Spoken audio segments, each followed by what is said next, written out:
अस्सलाम वालेकुम दोस्तों। उम्मीद करता हूँ आप खैरियत से होंगे। ये एक वीडियो है पाकिस्तान के हवाले से। ये एक आमिर भाई हैं इंडिया से। आमिर मोहम्मद आमिर के नाम से है इनका चैनल है।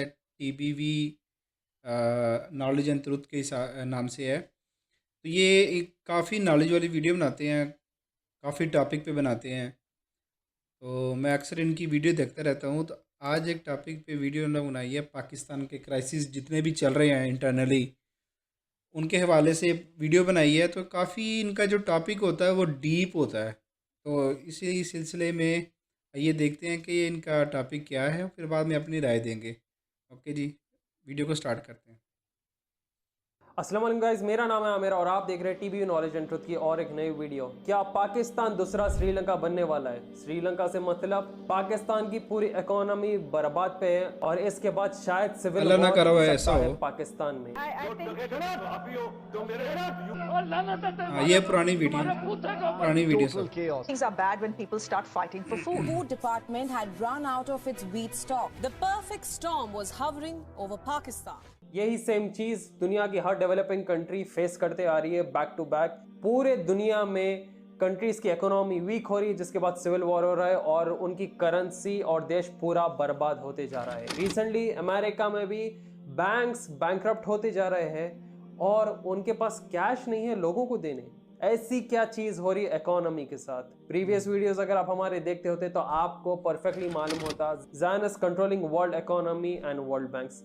ये आपको इजी रहता। बहरहाल वीडियो एंड तक जरूर देखो क्योंकि ये आपको बहुत ज्यादा इंफॉर्मेशन देगा। आप चाहे इंडियन हो, पाकिस्तानी हो, बांग्लादेशी हो, श्रीलंकन हो, कुछ भी हो, आपके पैसे क्या सेफ रहेंगे, क्या कंट्री की इकोनॉमी सेफ रहेगी, क्या खिलवाड़ हो सकता है फ्यूचर में, इस चीज के बारे में हम आपको बताएंगे। तो वीडियो एंड तक जरूर देखिए, बहुत आपको प्रॉमिसिंग रहेगा और फायदेमंद रहेगा। शुरू करते हैं ओके। श्रीलंका के इकोनॉमी के साथ। आप लोग सभी को मालूम हुआ कि वहां की इकोनॉमी एकदम बर्बाद हो गई थी। हाँ, सिविल पहले वॉर थोड़े शुरू हो गया था, महीने पहले प्रेसिडेंट की बात हाउस है। के ऊपर लोग अटैक करके वहां पे स्विमिंग वगैरह करना शुरू कर दिए थे, प्रोटेस्ट शुरू हो गए थे और वहां का लीडर खुल के बोल दिया था मिलिट्री को कि जो करना है करो, बस ये अवाम को संभाल लो। मिलिट्री रोड पे आ गई थी, लोग रोड पे आ गए थे।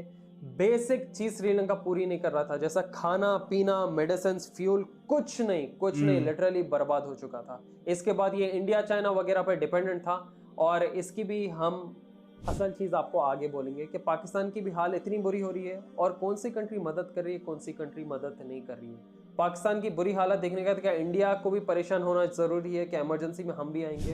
वेल, ये वक्त ही बताएंगा और आप वीडियो ये देख के डिसाइड कर सकते हैं। देखो, दो मेन चीज जो कि कंट्री को बर्बाद कर सकती है, एक है इन्फ्लेशन जो कि आपके सामानों के रेट एकदम आसमान छू जाते हैं, और रिसेशन में जिधर कंट्री को इन्वेस्टमेंट नहीं मिलता, जॉब्स लोगों के खो लेते हैं, बिजनेस एक्टिविटीज सही नहीं होती, ट्रेडिंग नहीं होती, जिसकी वजह से रिसेशन आ जाता है। तो श्रीलंका में तो सिर्फ 6 महीने में इन्फ्लेशन आया था जिससे पूरी इकोनॉमी बर्बाद हो गई थी। Coming on to the main topic, Pakistan की इकोनॉमी के साथ ऐसी क्या मेन चीज हो रही है? बैंकरप्सी हो रही है, पाकिस्तानी रुपया तो बर्बाद हो रहा है, सिविल वॉर क्या हम इसमें तो पाकिस्तान कोई में देख शक सकते नहीं हैं है, या नहीं? बहुत बुरी वेल, हालत है। आप ये चीज देख के डिसाइड करिए। इकोनॉमी वीक कैसा होती है? ट्रेडिंग रोक दिया जाता है, रिसेशन हिट करते हैं और इन्फ्लेशन मतलब सामानों के प्राइसेस ज्यादा हो जाते हैं और लोगों के पास पैसे नहीं होते। अगर लोगों के पास पैसे है तो वो सामान अवेलेबल नहीं होता, जैसे मेडिसिन रहो, खाना पीना रहो, कुछ भी रहो। इतना ही नहीं, पाकिस्तान की एक बहुत मशहूर हो रही थी वीडियो जिधर मिनिस्टर पाकिस्तान का रोड पे आके बोल रहा है कि चाय पीना बंद करो, तुम्हारे चाय की वजह से इंपोर्ट करना पड़ रहा है और हमारे इतना पास इंपोर्ट जबरदस्त करने के सूट और पैसे नहीं है, अरेबियन कैनक goods लगा के पैसे बोल नहीं रहा है है। ये। इतनी शॉकिंग बात है, चाय के तक पैसे नहीं रह रहे थे। रिपोर्ट्स के हिसाब से ये बताया जाता है कि पाकिस्तान 115 बिलियन के ओहो। एक्सटर्नल डेट में था, जो कि 130 बिलियन का external date by the year 2021 हो चुका था। पाकिस्तान का बायलैटरल डेट तकरीबन 27 बिलियन डॉलर्स था, जिसमें से सिर्फ 23 बिलियन डॉलर्स चाइनीज लोन्स ही है। अगर आप इमेज में देखें तो एक सबसे बड़ा डेट पाकिस्तान पे जो पड़ा था वो था यूक्रेन रशिया वॉर की वजह से, और दूसरा डेट जो कि खर्चों में ये मुब्तला हुआ था वो था फ्लड्स के वक्त। तो देखो, वॉर यूक्रेन रशिया की चल रही है मगर खर्चा पाकिस्तान का वैसे ही बढ़ते जा रहा है। दूसरी चीज, फ्लड, कुछ भी नेचुरल डिजास्टर आता है तो जाहिर सी बात है कि कंट्री इकोनॉमी वीक होना ही होना है। वॉर बिल्कुल। नेचुरल डिजास्टर और तमाम चीजें कंट्री की इकोनॉमी वीक होती है। कहा जाता है कि पाकिस्तान में इन्फ्लेशन जो कि सामानों पे महंगाई आई है, वो पिछले 50 साल में इतनी महंगाई नहीं आई होंगी जो कि अब आई है। बाप रे बाप, मतलब सामान इनके पास है नहीं, और सामान है भी तो 50% ज्यादा है। और आपको मालूम है, ये जब सामानों का महंगाई हो रहा है, लोग खरीद नहीं सक रहे, परचेजिंग कैपेसिटी इनकी बहुत कमजोर होती जा रही है। और ये परचेजिंग कैपेसिटी कमजोर होने की वजह से पाकिस्तानी करेंसी और नीचे जाते जा रहा है। एक रिकॉर्ड बन चुका है कि पाकिस्तानी रुपी 10% नीचे और गिरा कंपेयरिंग टू द डॉलर, क्योंकि पेट्रोल दुनिया में डॉलर के थ्रू ही एक्सचेंज होता है, तो डॉलर हमेशा स्टेबल रह रहा है। मगर डॉलर का भी गिरने का वक्त आएगा। डॉलर जब गिरेगा तो ही इनका न्यू वर्ल्ड ऑर्डर वाला ड्रामा पूरा होगा। अब देखो, पाकिस्तान खड़से में है, इनकी ट्रेडिंग रुक गई, लोगों के पास परचेजिंग कैपेसिटी नहीं रही, पाकिस्तानी रुपया नीचे गिर रहा है, इकोनॉमी एकदम एक डिजास्टर वाले मामले में आ गया है। आप लोग देखेंगे, इमरान खान हो या शहबाज शरीफ हो, अभी पॉलिटिकल एजेंडास की वजह से भी इनकी इकोनॉमी वीक हो रही है, क्योंकि एक पार्टी काम करते रहती है और वो पूरा पार्टी अपना टेन्योर कंप्लीट नहीं करती, दूसरी पार्टी आ जाती है, ये फिर सही दूसरी बोला, पार्टी एकदम स्टेबल सही होती बोला नहीं है, ये। तीसरी पार्टी आ जाती है। सबसे बड़ा अहम मसला पाकिस्तान का यह है कि इंटरनेशनल मॉनेटरी फंड अल्लाह इस लानत से बचा दे।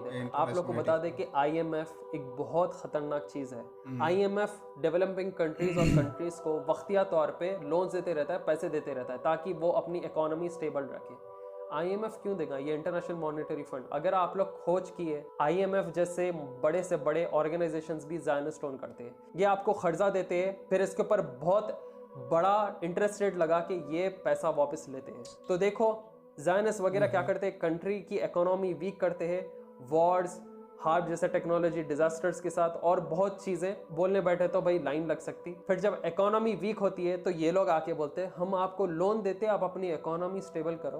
फिर यही लोन आप वापस करते करते करते आप जो है ना अपने चप्पल घिस देना शुरू होता है। फिर जब आपकी ऐसी हैसियत हो जाती है कि आप कर्जा वापस ना कर पाए, तो ये आके बोलते हैं कि तुम अपना कर्जा वापस नहीं कर सक रहे, कोई बात नहीं, हमारे को ये ज़मीन दे दो, ये पाकिस्तान का हिस्सा दे दो, इतनी मिलिट्री बैकअप दे दो, ये दे दो, हमारे इतने इतने रूल्स रेगुलेशंस को मानो, हम तुम्हारा कर्जा माफ कर देते।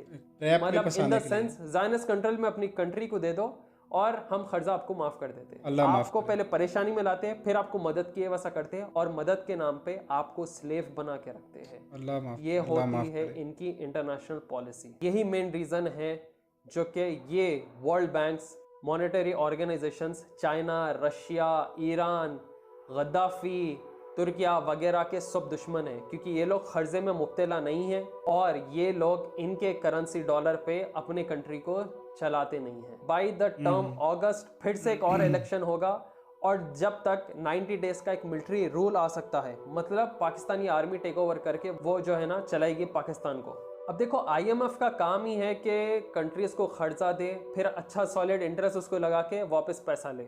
इसमें क्या है, बैंक्स हमेशा पैसे कमाते रहते हैं।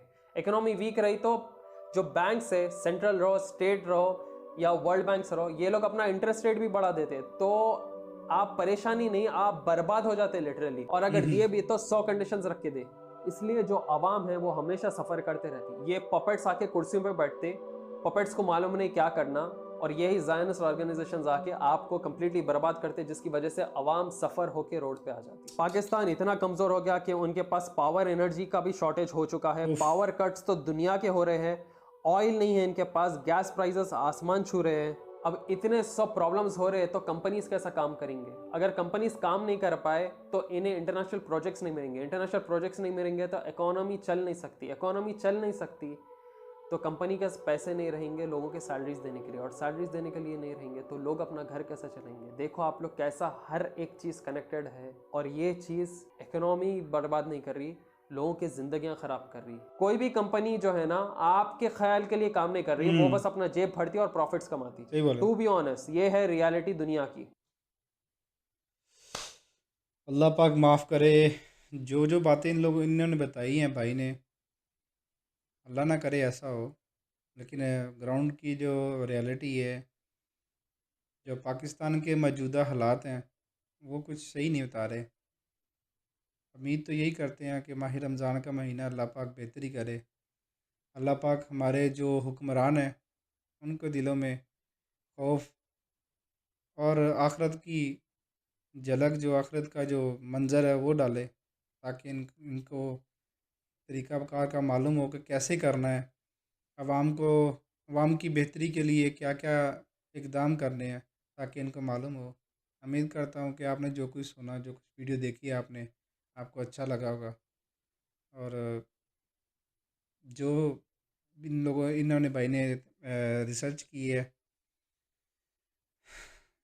काफ़ी डीपली की है, काफ़ी कुछ बताया। अल्लाह ना करे ऐसा हमारे कंट्री के साथ हो।